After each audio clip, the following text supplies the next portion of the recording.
Samantala, nanawagan naman po ang ilang spiritual groups sa mga kabataan na magdasal at lagi pong magpasalamat sa mga biyayang natatanggap po mula sa Diyos. Ito'y bilang bahagi po sa paggunita naman ng Holy Rosary Month sa ngayong buwan po ng Oktubre.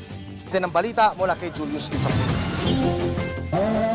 Laging magpasalamat sa natatanggap na biyaya mula sa Diyos. Ito ang mensahe sa paggunita ng Holy Rosary Month ngayong Oktubre. Ilang relihiyosong grupo ang nananawagan sa mga kabataan sa kasalukuyang henerasyon na dapat ay matutunan ang pagdarasal gamit ang rosaryo bilang pagkilala na din kay Blessed Virgin Mary sa kaloob niyang kalinga at kasagutan sa dasal nating lahat. Abado mo, Maria, na pipinigil ng grasya, ang Panginoon Diyos ay simula sa iyo.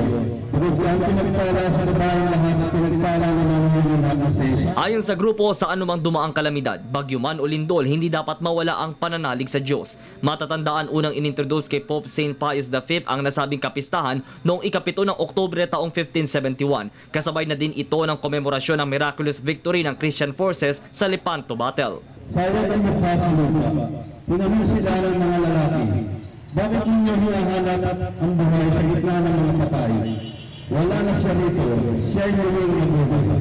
Santa Maria, Ina ng Diyos, ipanalangin ng aming mga kasalanan, ngayon at kung kayo na Samantala, kasabay ng sabing pagdiriwang, ginugunita din ang ika-54 na anibersaryo ng pagkakatatag ng Padre Pedro Dandan Assembly. Bakit po si Padre Pedro M. Dandan? Kasi po, si Padre Pedro Dandan ay mismong taga-Parañaque, taga-Palanyag, taga dito po sa La Huerta. At sa katunayan, may isang iskinita po sa kanya, yung mismo po dun sa may palengke, ang pangalan po nun ay P. Dandan Street. Isinusulong din ng grupo na kilalanin ng bawat isa ang naging kontribusyon ng pari sa ating kasaysayan.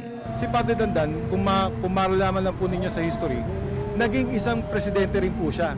Habang si Emilio Aguinaldo ay nandoon sa Hong Kong at ipinatapos sa Hong Kong, ang ginawa niyang katiwala o presidente ng Katagalugan ay si Padre Dandan, na-elect bilang presidente ng Tagalog Republic. At mula po noon, kasama na po siya sa pakikimagsikan at yung kanyang paglalaban para sa secularization. Para sa Telebisyon ng Bayan, ako si Julius D. Samburon.